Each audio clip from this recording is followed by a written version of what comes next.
Marathi cinema असो किंवा मालिका, प्रेक्षकांना त्यातले कलाकार नेहमीच आपल्या आयुष्याचे महत्त्वाचे भाग वाटू लागलेत आणि त्यामधल्या ऑन स्क्रीन कपल्सना आपणही खऱ्या आयुष्यातले जोडीदार समजू लागलोय। अर्थात आपला हा समज खरा करणारे कपल्स या इंडस्ट्रीत पाहायला मिळतात। आम्ही म्हणतोय की मराठी इंडस्ट्रीत असे बरेच कलाकार आहेत जे आधी मित्र होते, एकत्र काम करत होते आणि नंतर मिस्टर अँड मिसेस झालेत। आज आपण अशाच काही मराठीतल्या यंग आणि मेड फॉर ईच अदर कपल्सची यादी पाहणार आहोत। प्रिया बापट आणि उमेश कामत हे नेहमीच आपलं फेवरेट कपल राहिले। तब्बल 6 वर्षांच्या अफेअर नंतर ऑक्टोबर 2011 ला प्रिया आणि उमेश यांचं लग्न झालं। प्रिया आणि उमेश आपल्याला त्यांच्या गाजलेल्या नवागडी नवराज्य ह्या नाटकात दिसले। ह्याच नाटकाचा नंतर चित्रपट झाला टाइम प्लीज, त्यातही हेच दोघे कलाकार म्हणून आपल्याला पाहायला मिळाले। उर्मिला कानेटकर आणि आदिनाथ कोठारे।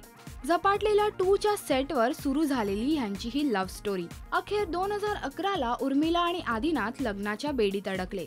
लग्नानंतर दुभंग आणि अनवट यांसारखे 2 रोमॅन्टिक चित्रपट त्यांनी एकत्र केले। या चित्रपटांना हवी तशी लोकांची पसंती मिळाली नाही, पण उर्मिला आणि आदिनाथ या जोडीला मात्र प्रेक्षकांनी नेहमीच पसंती दिली। क्षिती जोग आणि हेमंत ढोमे। सावधान शुभमंगल या नाटकादरम्यान हेमंत आणि क्षिती यांचं सूत जुळलं आणि डिसेंबर 10, 2012 ला त्यांनी लग्नगाठ बांधली।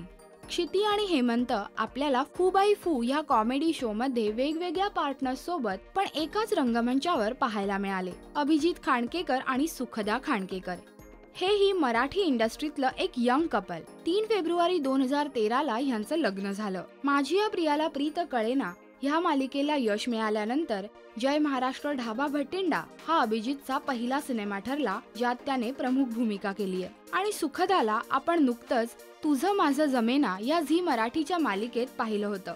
लवकरच ती संजय लीला भन्साळींच्या बाजीराव मस्तानी ह्या सिनेमातही आपल्याला दिसणार आहे। तर ही होती मराठीतील काही ऑन स्क्रीन कपल्स। यातलं तुमचं फेवरेट कपल कोणतं आहे हे या व्हिडिओच्या कमेंट सेक्शन मध्ये नक्की कळवा।